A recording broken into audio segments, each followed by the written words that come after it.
ko jaratul nu koy présenté dalal nañ ko ci jotaay waxtaan bët set mooy sunu gan di Abdou Kane bokk ci les serviteurs bu MPR ànd ak seen leader mu di Pape Djibril Fall ngir ñi nga xamante ne xëy na xamuñu googu kuréel moom mooy kuréelu Pape Djibril Fall ñoom lañ tuddee les serviteurs MPR Abdou nu ngi lay dalal ci bët set. waaw salaamaaleykum maa ngi nuyu ñëpp di jéggalu baax ci retard bi c'était pour des raisons indépendantes de notre volonté di nuyu ñi nekk ci plateau bi ñëpp di nuyu ñi seetaan Sénégal yëpp d'ici et de la diaspora.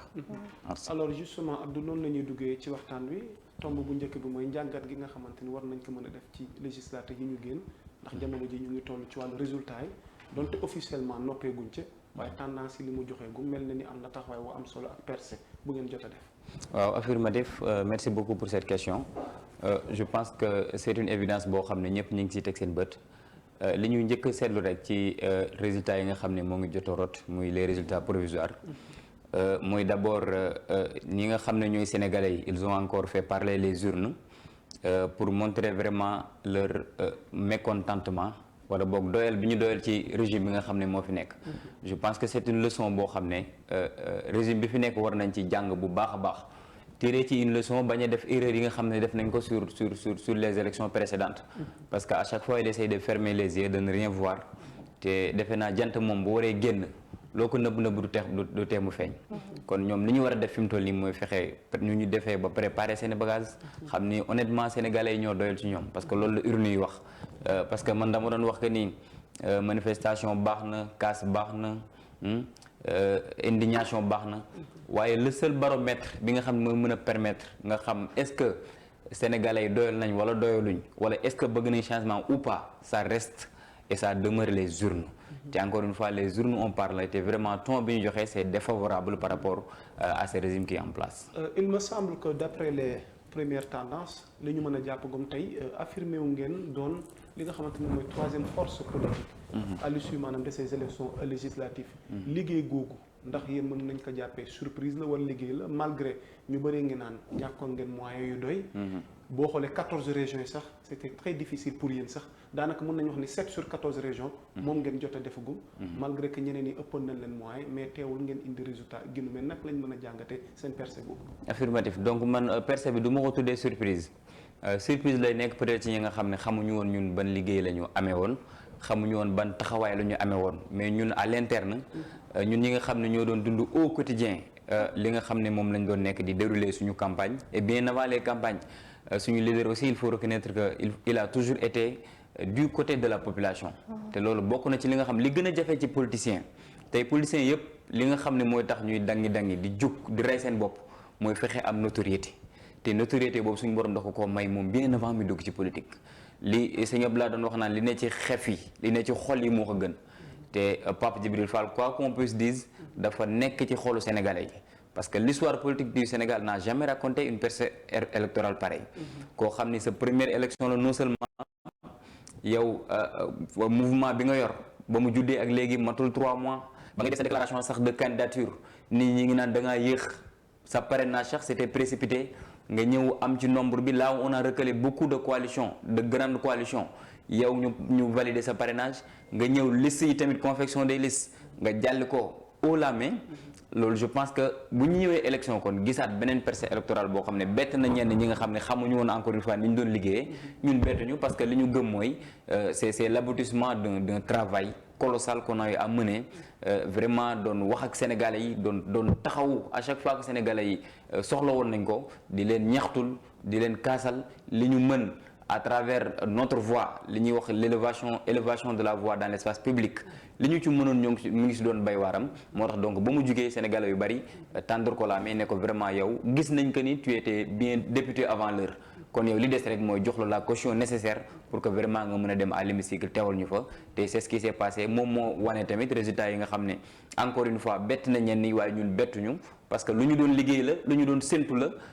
bu ñu amoon lu ko gën a kawe tamit du ñu bett parce que vraiment si leader bi liggéey na ko ñi nga xam ñooy alliés yi nekk ci biir coalition yi tamit liggéey nañ ko à leur niveau ñëpp ñi nga xam ne daal ñoo ŋànk coalition bi rek def nañ liggéey boo xam ne honnêtement parlant mënoon nañu may ñu am percée boo xam ne sax dépassé na fii la. ndax mënuñu jàpp ni nguur gi fi nekk moo leen ko yombal ndax ci diiru ñetti weer ngeen réaliser li ngeen réaliser nii te souvent da ngeen di jàmbat ne moyen matewu ko.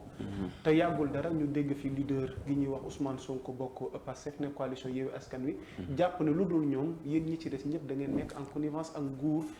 gi fi nekk ndax. mën nañoo wax ni Pape Djibril Fall xëy na ci lu feeñul ci lu nëbb am na benn connivence goo xam ne dox na diggante nguur gi fi nekk ba yombalal leen tey mbir mi. waaw xam nga nag gis nga koo xam ne nguur da koo ngem pour man yenn jafe-jafe campagne yi doo ko am. gis nga parrainage amoo problème. gis nga mais caution amoo problème. waaw gis nga waxtu wi nu wax nii munoo wax ni lenn loo jànkonte ci wàllu kayit wàllu dépôt liste. ba nii ngeen réaliser résultat gi ngeen réaliser nii. waaw xam nga état parrainage bi. honnêtement parlant ñun dañoo bokkoon si ñi nga xam ñoo nekkoon équipe de veille bi doon recevoir les parrainages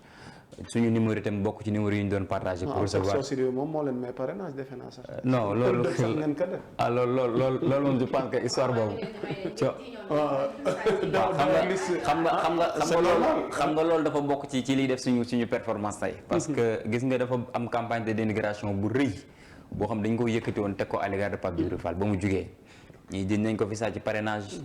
ñii tëb ne booy bi lu ko dal xanaa dafa yaakaar ne politique moom toog si plateau ni mu yombee noonu la politique yombee yëgul xew waaw parce que xam nga sëñ Saliou Mbacké daraan wax naan bu fekkee luñ la wax nga jug génn weddi rek bés dina ñëw ñu wax la boo génnul weddi rek dañ naan kon liñ la tuumaal dëgg la te nit mënoo foo toll di dëkk ci weddi tuuma mënoo ko te ñun dafa bokk ci li ñu reconnaître nangu ko mooy que ni ci terrain bi ñu dugg du mën a ñàkk ay baatu ginnaaw parce que ku ne ci kanam rek mooy mën a dégg sa ginnaaw gi nii la mel ñun ñoo jug pour dugg ci terrain boo xam ne leer nañu c'est pas facile di wut loo xam ne du lu yomb kenn mësu ko wut mu yomb ba nga xamante ni si yow amoo ci benn jafe-jafe loolu mësul am te ñun tam xaaruñu ko unanimité tamit xaaruñu ko bugguñu ko sax lu yonente bi amul kilifa yu baax amuñu ko politiciens yi fi jaar yëpp kenn mësu ko am ñun gàtt xel bu war a toll ni di xaar loolu li ci des mooy li nga wax léegi gis nga koo xam ne nguur moo ko ngemb honnêtement parlant war nga am bépp problème ba mu des ay problème financier honnêtement parlant am na loo xam ne nag sénégalais yi dañuy ubbi seen bët rek di xool gis nga dem nañ ba suñu campagne gis nga dem nañ ba benn instant oto bi ñu doon defal sonorisation ay bor moo tax ñu arrêté ko on s'est débrouillé avec les moyens de bord di cotiser mooy li ma wax léegi boo nekkee ci xoolu Sénégalais rek da nga leen jàppalewu leen kenn nekkul seen gannaaw ñi ne suñu gannaaw mooy la population sénégalaise encore une fois population sénégalaise kese moo la ci gannaaw ngeen doon organiser ak asur koppar gi ngeen jotee waaw xam nga dug ci élection nga xamante ni li mu laaj dafa bëri xam nga suñu leader Papa Djibril Fall day faral di wax naan quand on a les moyens on organise quand on n'a pas les moyens on s'organise te ñun dañoo gëm ni amul benn soxla doomu aadama boo xam ne yitte xaj na ci kaw te ñun suñu yitte dafa kawe woon da ngay gis ñun da ci am équipe bi presque ñëpp dañ doon def ay veillées nocturnes di fanaan di xëy di enchaîner l'équipe digitale di ànd ci campagne bi bu guddee ñu nekk ci retouche yi bu ñu xëyee nekkaat sur le terrain boo leen xoolee sax physiquement nga xam ne ñii ils sont atténués mais lu tax parce que dañoo gëm ne combat bi nga xam moom la ñuy porter jar na ko Sénégal bi nga xam te moom lañ koy defal jar nañ ko ak campagne d'émigration bi nu mu mën a toll ak Pape Djibril tamit mën nañu wax ni c'est un poids bu nga xam ni ça a pesé vraiment lourd sur ses frêles épaules mais honnêtement parlant génn na ci amul kenn ko si ngeen taxaw ne Pape Djibril tey jii defal naa ko li wala waxal naa ko li wala Pape Djibril Fall man maa ko boot wala maa ko yóbbaale parce que li gënoon a yomb encore une fois mooy ñu jug ñëw bootu ci benn coalition laaxatu ci ginnaaw te boobaa tamit position bu ñu falaat dinañu ko jox parce que suñu notoriété mayoon nañu ko mais il a préféré se battre il a préféré dem boo xam ne parce que daf doon wax ne ñun dugg assemblée rek intéressé wuñu li ñu gën a intéressé muy duggin wi day tax boo demee kon nga am la liberté nécessaire pour loo bëgg a taxaw wax ko boo jàkkaarloog ministre doo am benn arrière pensée doo am lenn looy xalaat loo xam ne da lay retenir buumu njàm boobu ñu doon takk ci politiciens yi nga xam ni day am benn posture tey di ci défendre di ci am ay position yoo xam ne ñëpp dañuy am ci moom yaakaar waaye nga jeg saay rek gis transition mu déplacer le curseur comme si musul nekk moom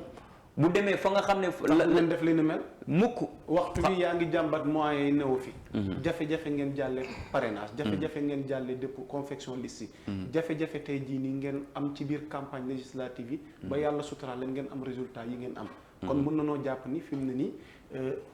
li ngeen bëggoon matewul waaye teewul yàlla suturaal na leen ak benn résultat bi. fii léeg ci kanam wala fii léeg jamono ndax xam nañ nguur la mu àndal. xam nañ servir sa réew lu mu àndal tamit ci ay privilèges ci ñi koy servir. ndax doxalin gi du soppeeku.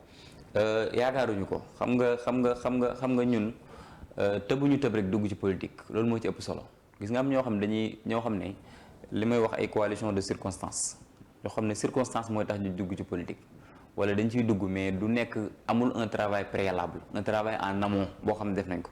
waaye ñun balaa sax ñuy déclarer suñu candidature loolu bokk na si li yéexal déclaration de candidature bi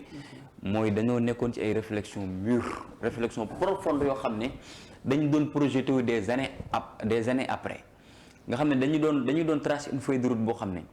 ñun dañ doon tenir compte di def les tenants et les aboutissants di xool les pour et les contre xool bu baax a baax ñun fii ñu dugg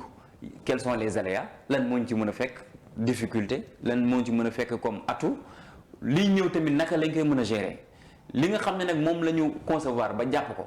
mooy ñun saa yi suñu xëyee dañuy xool ba natt moo war a ñëw dal suñu kaw loolu moom dañ koy nangu te tamit respecter choix bu Sénégalais bu ci nekk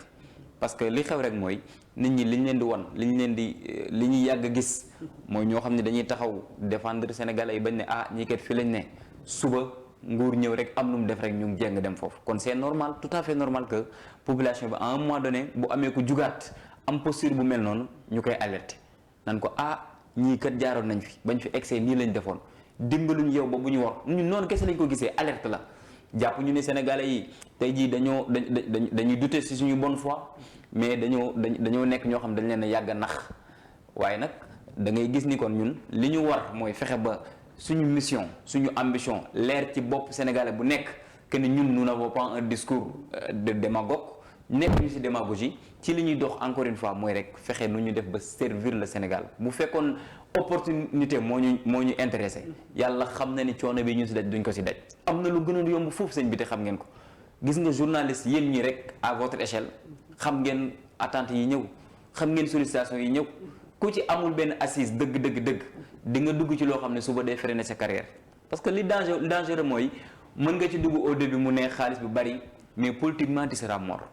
parce que ñëpp dañuy xam ne yow ce qui faisait ta personnalité jaay nga ko donc tu n'existes plus en réalité tu deviens un cadavre ambulant te ñun loolu bëgguñu ko te xalaat nañ ko gis nañ ko projeté wu nañ tamit vers ce futur là moo tax yàlla xam na ne duñ ñu mës a gis ñuy lekk ci gaalu xaj donte am na ñu bari ñu fay séen. justement beneen laaj bi mooy wàllu résultat yi. tendance yi jot a génn gis nañ ñaari camp.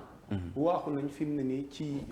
sur le plan de la communication. ku ci nekk jàpp ni. yow yaa jiitu yow yaa am majorité. yéen ngeen ñëw nekk troisième force ci situation ak gu nu mel. yooyu résultat ak tey lan ngeen jàpp ni moom moo am ci situation gi nu toll. waaw xam nga liñ ci njëkk a ñaawlu rek mooy gars yi li ñu bëgg a def mettre la charrue avant les bœufs pour man c'est une erreur de communication. bien vrai que ñun ñu bari ñu ngi sollicité da ngeen war a génn leen mais ñun ku xam Pape Djibril xam ni c'est un coach en communication kooku kenn du ko jàngal communication xam na kañ la war a génn ak bu génnee lan la war a wax il doit pointer le curseur sur quoi sur quel point moo tax pour l'instant ñun jàpp nañu nekkul moment boo xam ne kenn war na ci di génn di wax encore plus bu fekkee ñi nga xam ne ñoom ñoo nekk ci régime bi ñoom ñi nga xam ne ñoo doon défendre démb naan nañu respecter ces institutions là ñoom ñoo njëkk a appelé à ce que en réalité ñu dénigrer institutions yi wala ñu bañ leen a déglu ndax li xew mooy Mimi Touré mi nekk tête de liste Benno Bokk Yaakaar moom moo njëkk a génn def déclaration li daal foofu mooy lan ku moom xar bi rek nga bàyyi bub bi résultat yi wàccagul tendance yi résultat yi wàccoogul sax barewul lool nga génn ne gagné nga 30 départements sur les 46 les Sénégalais tamit du ñu ay dof on peut accepter que tu gagnes quelques départements mais aller jusqu'à dire que tu as gagné 30 départements là c'est trop exagéré te tamit li nga xam ne moo ci ñaaw mooy moom Mimi Touré moo incité les autres à ce que ñu ñëw ñoom tamit di joxe seen résultats di joxe ay chiffres ce qui fait que donc institution yi fi nekk nga xam ne ñoom dañ leen a teg fii uniquement pour loolu ñuy saytu ay vote dañu defaral ay résultats bu résultats yembee ñu génnee ko nañu lii la ñu liggéey ñoom en réalité donc seen existence dañ koy remettre en question est-ce que il y a lieu de se confier à ces institutions là loolu mooy premier aspect bi nga xam ne moo ci gën a dangereux te tamit suba bu fekkee un leader de l'opposition moo génn di def lu mel noonu ñu ne ñii il ne respecte pas nos institutions te tey jii gis nañ ni ba ñu demee ba jaaxle ils n'ont pas hésité à piétiner ces institutions là ils n'ont pas hésité à parler avant ces institutions là li ñu war a def mooy fexe ba kenn ku ne xaar ba résultat officiel génn ñun ñoo ngi def suñu calcul xam nañ fu nekk lan lañ fa am waaye du ñu génn di joxe ay chiffres parce que tamit chiffre dafa nekk loo xam ne moom di ngeen am ñaata député mooy li ma la wax ñun ci tendance yi ngeen jot a amagum mooy li ma la wax léegi ñun bëgguñu pour l'instant génn di def joxe ay Pape Djibril moom il est député loolu je conviens pas waaw xam nga peut-être tamit sama première tendance yi Abdou doo fi toog tamit ban ñoo wax tamit tendance yi lan la joxe xam nga dama la wax léegi gis nga les gi nga ñun dañoo respecté suñuy corps yi fi nekk te tamit dafa am ñoo xam ne dañ leen yëkkati yóbbu leen ñu jàngi woon statistique ñoom lañ ni lépp luy wàllum chiffre élection yi fi mu toll nii ñoom ñoo ko war a gérer ñooñu léegi bu ñu defee liggéey bi à leur place ñun manqué nañ leen respect te tamit ñoo ngi bëgg li ma wax léegi mettre la charrue avant les bœufs xam nañ lu ñu am def nañ suñu calcul dañuy xaar nag léegi résultat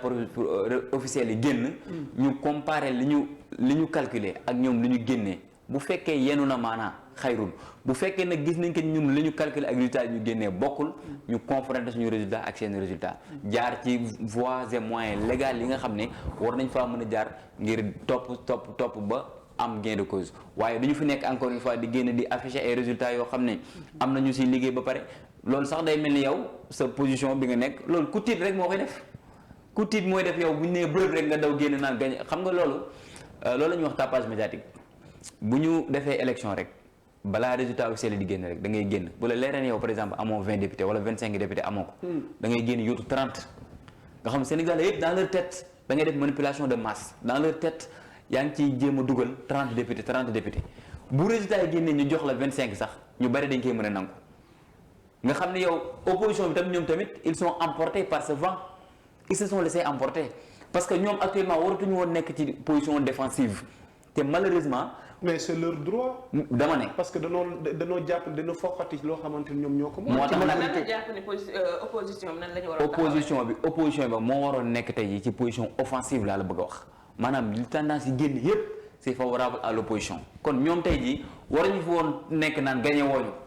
te ñoom foofu lañ leen yóbbu Mimi Touré moo waroon a toog tey naan gagné woo leen ñu mais dafa fexe ba retourner tendance bi tey jii opposition bi elle a réussi son coup malheureusement. moo tax donc communication dafa am ay canevas yu mu war a jaar communication dafa am yoon te ñoom vraiment ils sont des experts dans ce domaine là xam nañ leer na leen leer yàlla ñoom li ñu wax amuñu ko waaye li ñu naan quand tu veux les étoiles il faut viser la lune comme ça même si tu n'as pas la lune quand tu tombes tu tomberas sur les belles étoiles nga xam ne boo bëggee 10 da ngay yóotu 20 sa 20 yi boo ko jotul sax 10 boo génnee ñu ne am nga ko léegi day kii tey malheureusement yóbbu nañu opposition bi ci guerre boobu te fi mu jëm xam naa ni narul neex mais sénégalais aussi am na des citoyens alertés yoo xam ne xam nañ bu baax a baax lan moo xew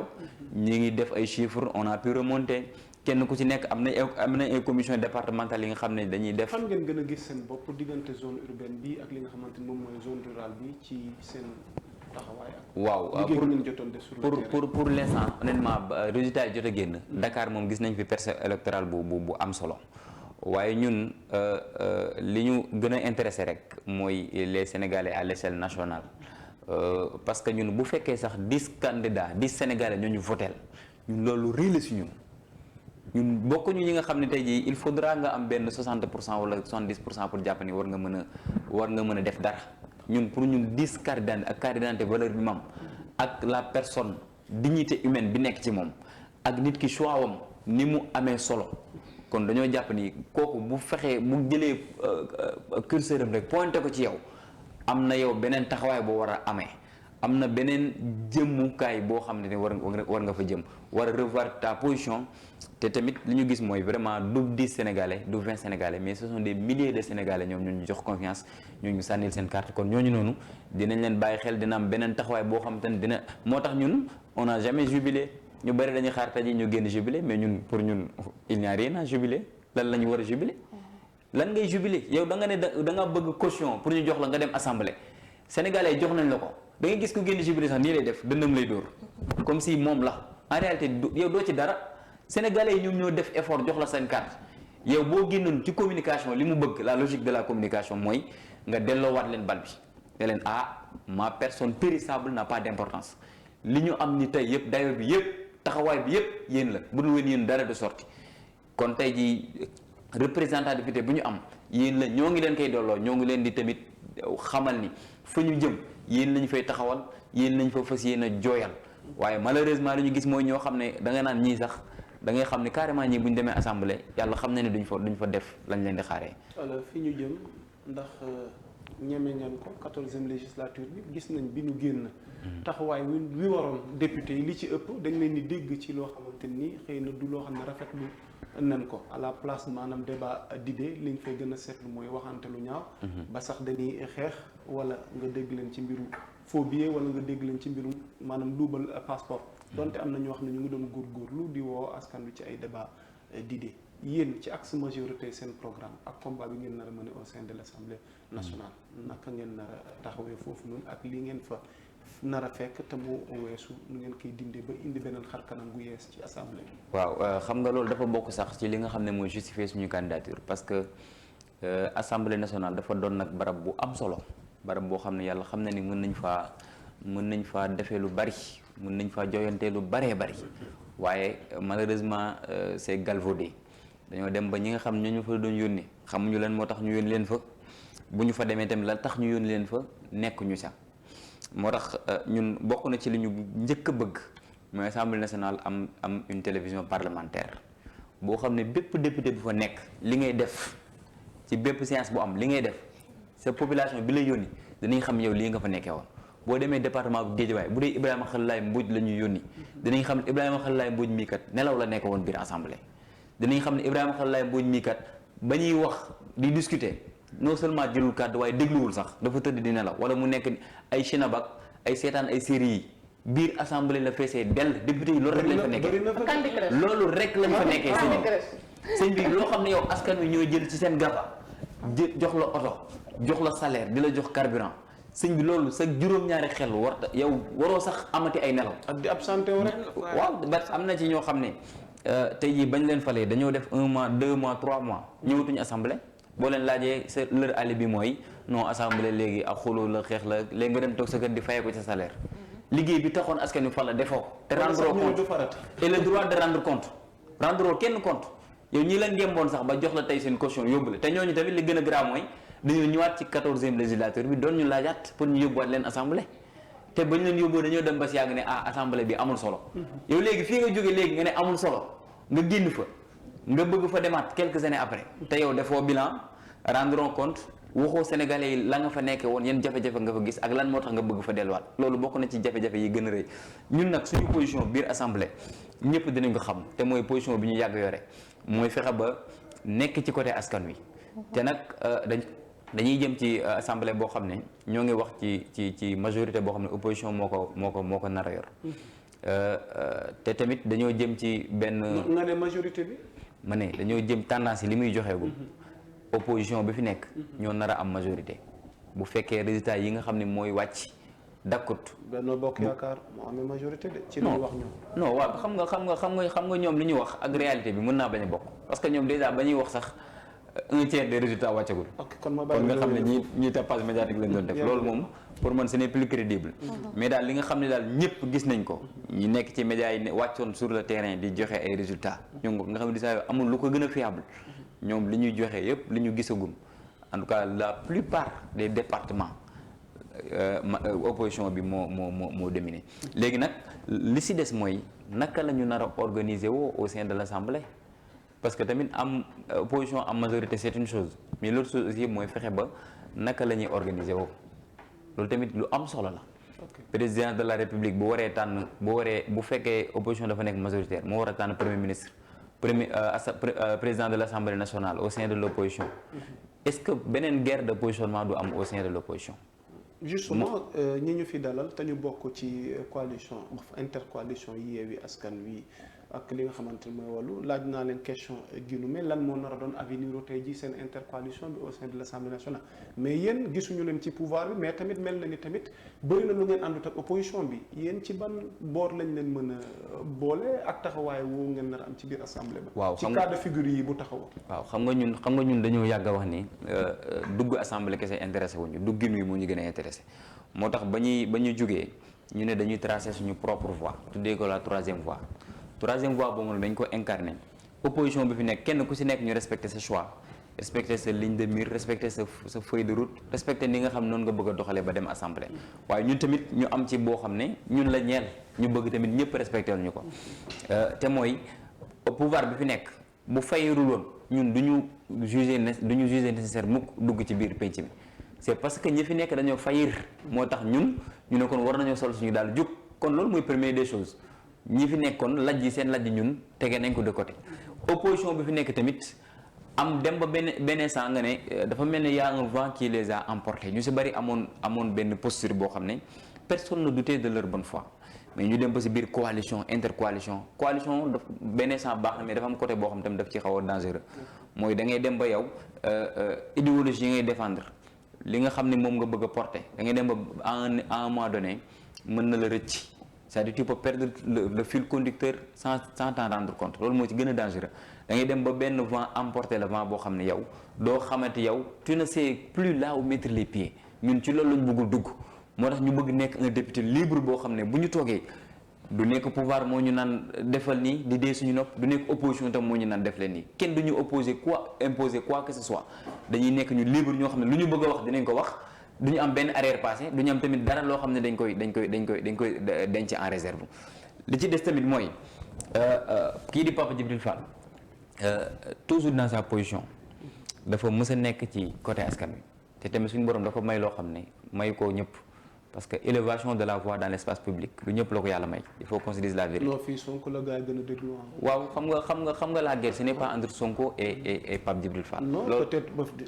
on parle du point de vue peut-être fi ngay bëgg a waxee. waaw tey boo xoolee statistiquement ak xëy na xool li tendance yi joxe on sent que ne tey jii nii. xam nga leadership ci xam nga nag ñun nag fi mu toll nii. boo mënee wax ñun ñooy baromètre bi gën a sûr bi nga xam ne mën nga ni ñii moom. Sénégalais yi ñoo leen cautionné Sénégalais yi ñoo leen voté Sénégalais yi ñoo leen yóbbu. xam nga lu tax xam nga lu ma la bëgg wax foofu. mooy maanaam ñun dañoo jug. préféré ànd ñoo kenn demal suñu bopp. ñun ñu peser individuellement ñun lan la ñuy représenté.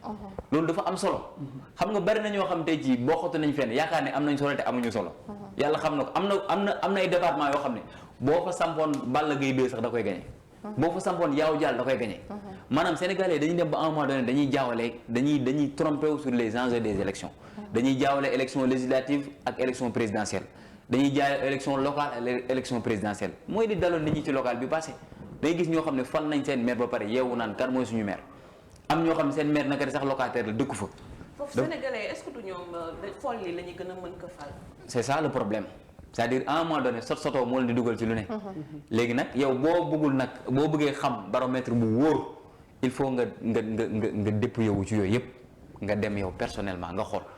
lan ngay représenter mais bari na ñoo xam ne yàlla xam ne ni seen juróom-ñaari xel xalaatul ñuy génn di def li Pape def te pourtant ñi ngi leen di woowee de grands hommes aujourd'hui ñii ce sont des maires ñii ce sont des députés ñii ce sont même des ministres mais ils ne représentent rien du tout amuñu base électorale bu ñu demoon dinañ xam fan lañ toll ci Sénégalais yi mais nag li wóor mooy nga dem Sénégalais pour ta première élection et toutes les contraintes qui se sont posées nga dem am résultat yi nga am ñu bari jàppee ko surprise yow nga xam ni du surprise parce que yàgg nga liggéey. surprise du surprise xam nga du surprise ci ñun xam nga ñi xamul. on peut l'interpréter comme une surprise. parce que tamit peut-être ci logique gannaaw lu ñëw ëllëg xamaguñ ko.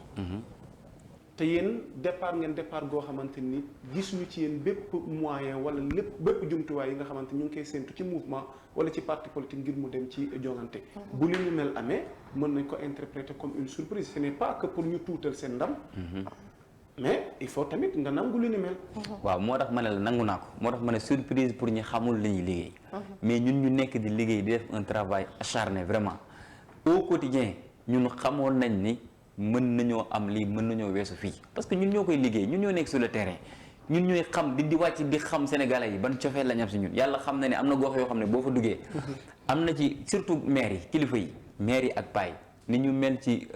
coalition les serviteurs ak ni ñu mel ci leader bi Pape Djibril Fall c'est extraordinaire. am na confiance boobu c'est fondé sur quoi. confiance boobu c'est fondé sur ses positions bi mu yàgg a am Pape Djibril Fall dafa yàgg a taxaw pour les sénégalais fu ñu ko mësee soxla.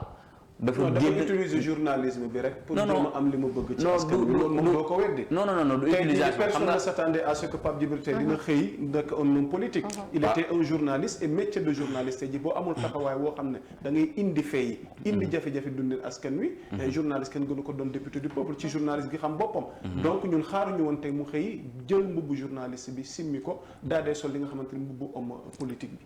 kon nag. mel na ni journalisme bi am na lu mu ko may. waaw mais nag en étant journaliste tu as la possibilité àddina di la gis.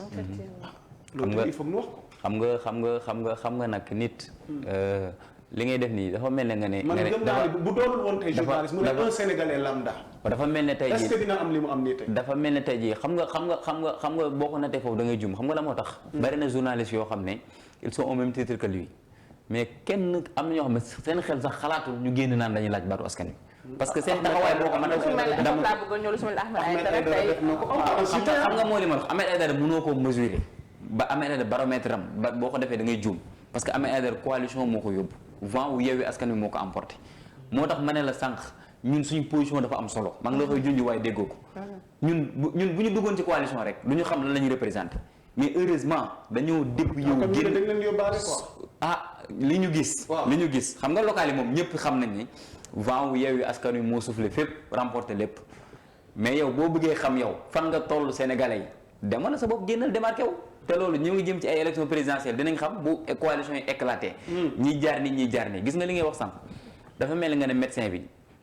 buy nekkee ci liggéeyam par exemple amul droit am empathie envers ses patients wala bu nekkee dem empathie envers ses patients rek c'est parce que dafa bëgg suba gars yi am un sentiment de redevabilité envers lui wala dafa am lu muy séntu maanaam kenn ku si nekk ci sa métier ci nga mën a jaamoo yàlla ci nga mën a taxawoo sa askan Pape Djibril Fall bu ko neexoon mu nekk ci métier bi am si toutes les opportunités yi mu bëgg lépp lu mu bëgg nekk dans sa zone de confort boo xam ne kenn du ko ci génnee du dégg saaga du dégg ngañaat du dégg ay sos mais préféré wu ko dafa préféré wàcc sur le terrain dagaan baasu askan wi fi nga xamante ni fa la ñuy jointee muy ces instances de décision là mu mën fa dem parce que dafa am Stéphane Hessel dafa bindoon benn livre tuddee ko indignez-vous mu dem ba xam ne indignation ndakate doyul toog rek di indigné wu di wax ndakate doyul mu bindaat beneen livre tuddee ko engagez-vous nga xam ne kon ñun foofu la ñu war a toll Sénégal moo dépassé foo xam da ngay toog fii rek waaw fële lay xew na fa da ngay dem dans les instances de décision fa ñuy dogalee mbir yi nga fexe sa kàddu dugg foofu. ne sera pas étranger. bu ñu sukkandikoo ci Albert Camus l'étranger est-ce qu'il ne sera pas étranger. il ne sera pas étranger parce que Pape Djibril Fall moom vraiment. justement ñu terminer foofu. waaw ak it xëy na taxawaay bu mu ci war a am ñu jeexalee foofu. waaw xam nga parce qu'il est étranger dans un monde nouveau. waaw xam nga monde nouveau bi mooy politique te ñun nous reconnaissons que nous ne sommes pas des politiciens professionnels mais quand même nous sommes animés par une bonne foi et que vraiment li ñuy yitteel lekk mooy taxawal askan wi te loolu ñoo ngi koy def ci ay sacrifices yoo xam ne vraiment c'est extraordinaire yoo xam ne daraay opportunisme jaaraluñu ko woon nekk ñu encore une fois ci démagogie nekk ñu ci ay mbuxum nekk ñu ci ay tromperie politique nekk ñu ci ay schéma politique li ñu nekk rek mooy fexe ba saa yi fu jamono toll ñu xool ñun naka la ñu mën a def ba teewal suñu askan ci loolu ligne de mire boobu kese la ñu nekk feneen fu ñu waaye dugal yaa ñu fa dugal waaye ñun nekk ñu foofu feneen fu ñu waaye di séntu tamit yaa ñu fay séntu waaye doo ñu fa gis ñun fi nga ñuy gisee mooy ci côté askan wi foofu rek la ñuy teew te tamit dañoo bëgg nag lépp lu ñuy def ñu jiital ci xam-xam jiital ci yar jiital ci teggin jiital ci yitte ñun lii mooy suñuy 4 principes fondamentaux yi nga xam ne dara du tax ñu wàcc ko lépp lu ñu am ci politique ci loolu lañ ko bëgg a amee lépp lu ñuy ñàkk ci politique tamit loolu mooy tax ñu ñàkk ko. mais ñu bari dañ nekk Pape Djibril dafa changé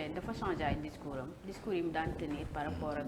bu masaan toog ci plateau jàkkaarloo mais benn jàngat buñ ci def gis ne que dafa uute par rapport ak discours yi muy tenir léegi bi mu duggee ci politique bi. waaw xam nga nag day Sénégal daf ci am ñoo xam ne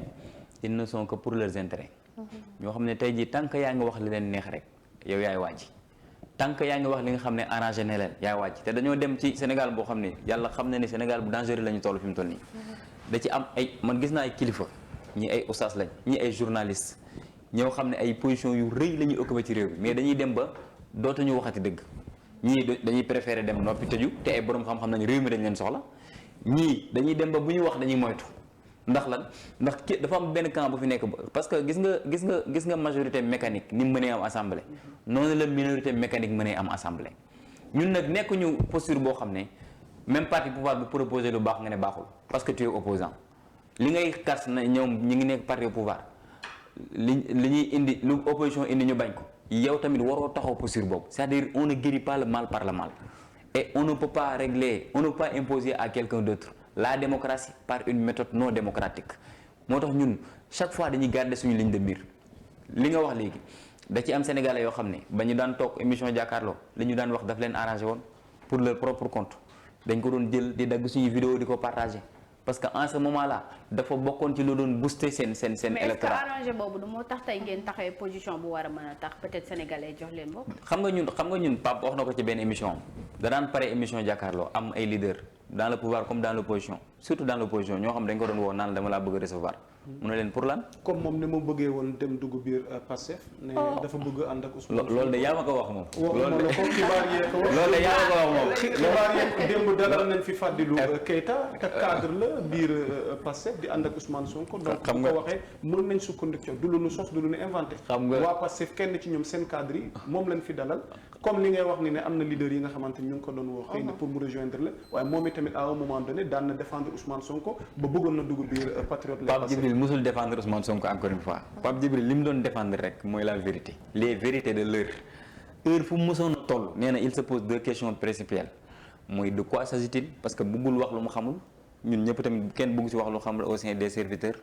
deuxième question bi mooy où se trouve l'intérêt général ñaari question yi la mës a posé ci débat bu mës a nekk moo tax chaque jour bu daan jël position day nekk position boo xam ne boo nattee ñi ëpp ci askan wi dañuy xam ne lii mooy li wér à un moment donné nag Ousmane Sonko quoi qu'on puisse dire jàppoon nañu dossier bi fi jaaram muy dossier Adji Sarr ñëpp demoon nañ ba gis que ni lii vraiment un complot la boo xam ne dañ ko mettre en place pour réduire un opposant politique. ana présomption d'innocence ci li ngay wax ni nga ne un complot lan mooy firnde ni complot la. waaw moom la dama ne la xam nga ba tey dama new ma la ne jox ma la affirmation ne le complot dama ne la askanu Sénégal tey jii bu doon 100% 80% yi boo leen dénkoon micro. te noo bàyyi yoon rek mu def liggéeyam. waaw moom laa la wax xam nga yoon day def liggéeyam mais nag ñi nga xam ne ñoom ñoo féete ci wàllu wële. dañoo génn di wax ñii tamit faaw ñu génn wax maanaam yow tey jii buñ la tuumaaloon ki la tuumaal chaque jour mu nekk ci média yi di wax. yow sa silence bu yàggee dañ naan waa ji kat daa mel ni nga wax dëgg à un moment donné. ma silence rek parce que am na ku war a àtte. mais kii àtte est-ce que mi ngi àtte ni mu war a àtte. loolooy problème bi gis nga déglu ko mu def liggéey parce que moom mooy yoon moom lañ fi teg pour mu def loolu. ñii de boo leen dégloo sañu musima am gis nga dañoo am justice boo xam ne. c'est une justice sélective quand il s'agit d'un genre du pouvoir. Il peut être très lent pour gérer son dossier mais quand il s'agit d'un genre de l'opposition il peut être très rapide. Justice bi une justice à double vitesse lañ am te cette justice à double vitesse mooy créer un Sénégal à deux vitesses li maître Alioune Badara Cissé doon woowee un Sénégalais à part entière et un Sénégalais entièrement à part gis nga injustice sociale boobu ñuy dund moo tax yow à un moment donné ba yàlla xam na ni boo fi toogee naan da ngay xaar ay justice mu jox la dëgg waxuma la di nga am dëgg de yow boo moytul sax yow fa ngay xaaree dëgg